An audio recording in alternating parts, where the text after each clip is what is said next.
Hello, and welcome to James Leslie's Express Lane, where we get you out as fast as possible. As you can see here, we got South Park at the Denver Broncos game. I love that they're doing this. A lot of teams are doing the cardboard cutouts, but Denver Broncos, I think, did it best. The entire town of South Park is there. It's hilarious. Love it. Anyways, moving on from there. Holy shit, what? Do you guys see what happened to Andy Dalton? Knocked the beep out.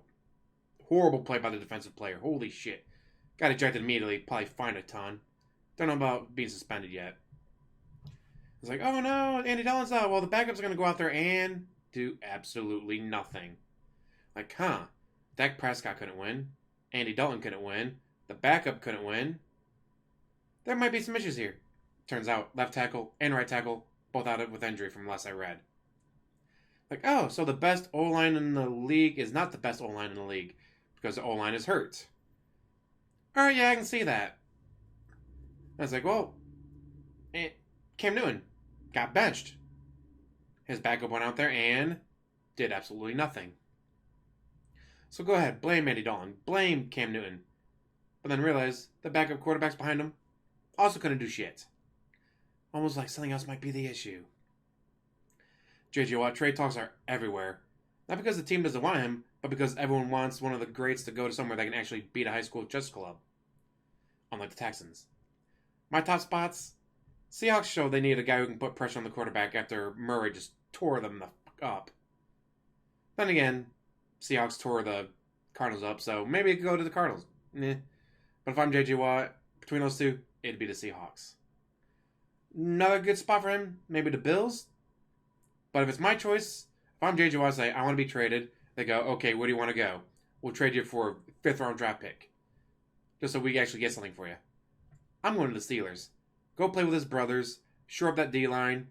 And again, as long as the Titans are going out there, we want a first and second this year, and a third and fourth next year. No. Give up maybe a fourth. Possibly a third. Third might be pushing it. But then again, if he goes to the Steelers, imagine all of the jersey sales you'll get. Giving him a 3rd round draft pick to get those jersey sales and shore up your D-line and the feel-good story and help your team win might be worth it. Just saying. And as long as the Texans realize that they're fucking killing him. Like, they made it clear. They still want him. They still love him. He's a huge part of the Houston community. Not just the team. But they're killing him. So hopefully he does get traded before the November 3rd deadline. After all that, who's number 12? Well, not the Browns. They could barely beat the Bungles. So maybe the Rams? They put a beat down on the Bears. So they should be higher than 12. So let's make it the Bears. Big Nick Foles had issues all night, as did the defense. Maybe they can get JJ. But then he'd be on another team that, well, better than the Texans. They'll make it to the playoffs, but they're not winning. So, don't trade JJ there. But the Bears need something to spark the offense.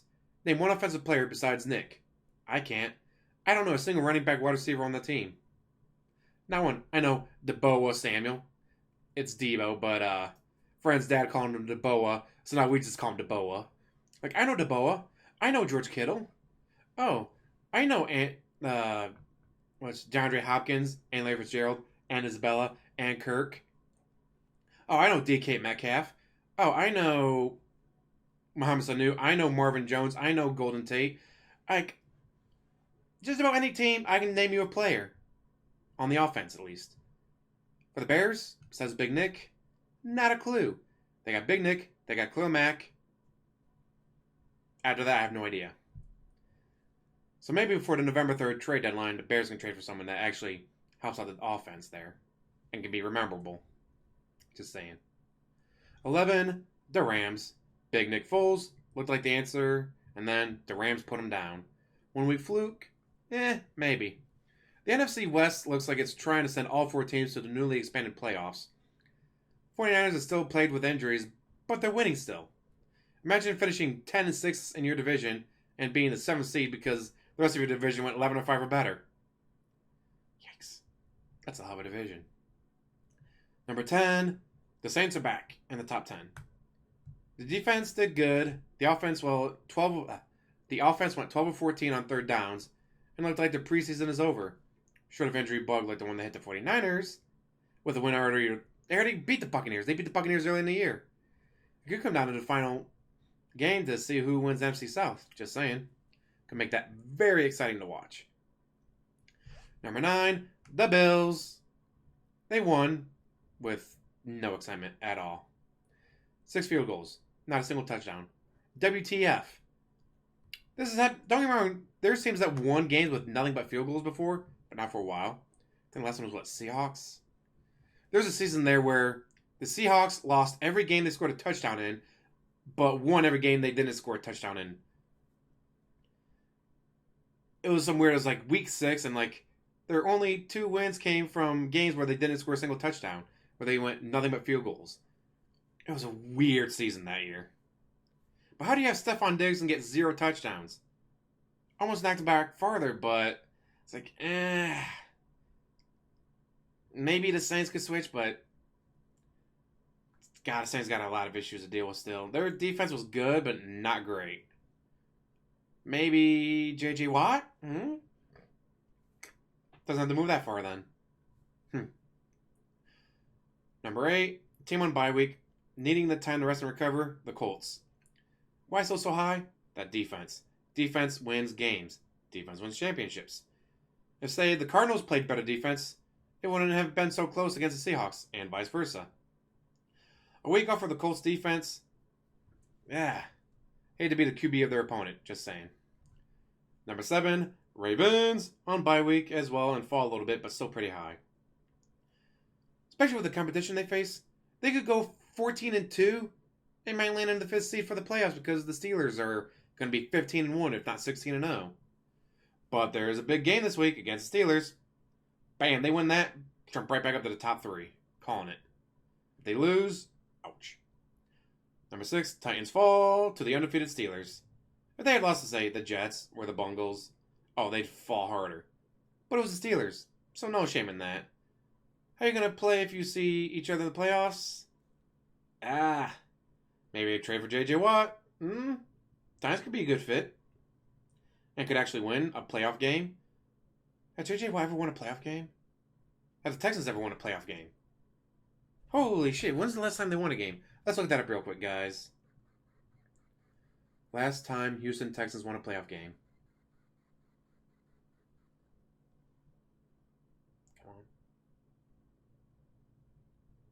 Oh, they lost that game. When's the last time they won?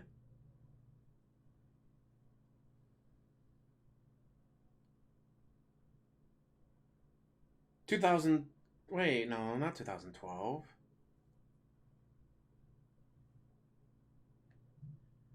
Just give me the fucking answer, Google.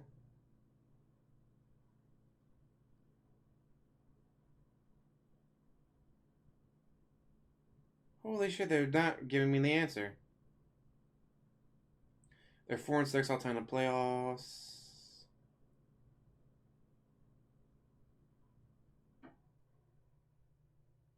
Have lost all 4 games they played in a divisional round. Ouch.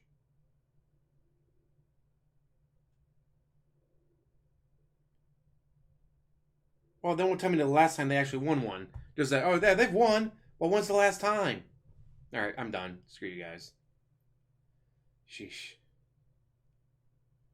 Poor J.J. Watt. Anyways, number 5. Holy hell, Brady. Stop. They're already dead. Buccaneers moved to top 5 after beating the Packers last week and now crushing the Raiders. I'm surprised no one called the cops after watching that beating. I mean, did you ever think you'd see Mike Tyson versus a high schooler? That's what that beating would look like. Like, dude, just stop already. You don't need to score another touchdown. Especially since my opponent had him. God damn, he blew me out of the water. Anyways, number 4, the Packers come back and dominate like it was personal. For Aaron Rodgers, it may have been after the shellacking he took the week before. And, of course, with, was it Love sitting right behind him? If he has too many bad weeks, they might bench him. And that could be the end of the Aaron Rodgers era. Then he gets traded to the Vikings. Just saying. It could happen. Then the Vikings trade Kirk Cousins to either Bill Belichick, because Bill Belichick drafted him, wanted him, was forced to give him up because of Tom Brady. Or No, that's Jimmy G. So we could trade Kirk Cousins to the 49ers, and the 49ers trade Jimmy G back to Bill Belichick, because Shanahan really likes Kirk Cousins. We could have all kinds of moving during the offseason next year. Ooh, that could be interesting. Anyways, number 3, Seahawks fall to 3rd. But it was in overtime, and against the Cardinals that I felt should be playing better. 2 high-impact offenses getting 300-plus yards of offense, like it was practice, and you weren't allowed to hit the quarterback. Unfortunately for Russell MVP Wilson, he almost seemed immortal, throwing 3 interceptions. But man, the way he moved the ball against Patrick Peterson, 2 dimes that off by an inch don't connect. But he wasn't off, and they did connect. Twice. It's like, oh, Patrick Peterson is covering our best guy. We're going to throw to everyone else. Nah, screw it. Throw it to that guy. Bam!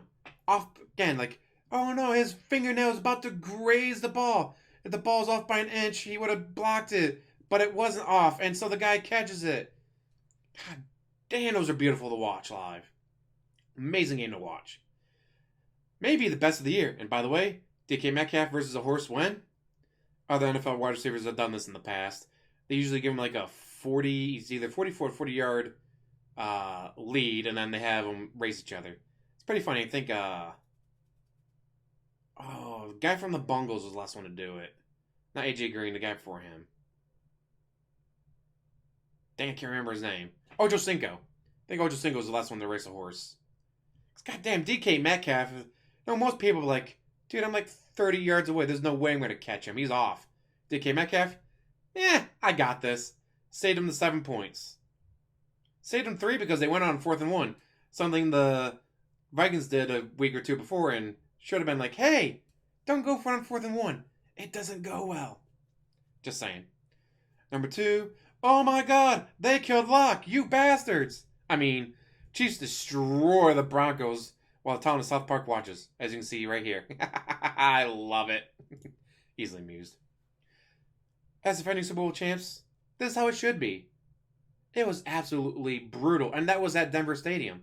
So next time they play, the Chiefs will be at home, making it even easier for them to kill them. The number 1, obviously, the Vikings. No. Number 1, Steelers. Beat the Titans to remain undefeated. Not a win against the Bungles, but an undefeated team. Can't have them anywhere else but one. Cream of the crop? Maybe. But upcoming Ravens matchup, like I already talked about, could be tough. Ah, man. Can you imagine if they get J.J. Watt? Get the 3 Watt brothers playing together? Again, as long as Houston doesn't demand too much, like, make sure it's like, yeah, this is a mercy trade. Like, we're tired of ruining this guy's career. This guy deserves so much more and so much better, and we're killing him. Hey, Steelers, give us a 5th rounder. No, give us a 4th rounder. Okay, here you go. God, the feel-good story you'd get out of it. J.J. Watt getting to play with his brothers, probably for a final season. Maybe 2 seasons. If you keep him getting hurt again. And let's say, no, they make it to the playoffs, they get to the Super Bowl, and they win. Oh, yeah, he retires. Get Super Bowl and they lose, he might come back for another season to try to do it all over again.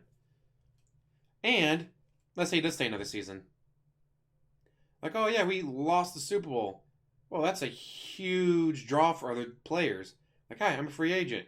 Do I go to the Jags? Nah. What about the... Nope, not the Dolphins. How about I go, no, the Lions suck. Oh, the Steelers lost in the Super Bowl, and they kept J.J. Watt and T.J. Watt and the other Watt, and they still got Big Ben, and they still got Juju Smith-Schuster. You know what? I might go over there and play. Why not? Could happen. But that's all speculation. I'm going to let you guys go. As always, like, subscribe, comment down below, and have a wonderful day.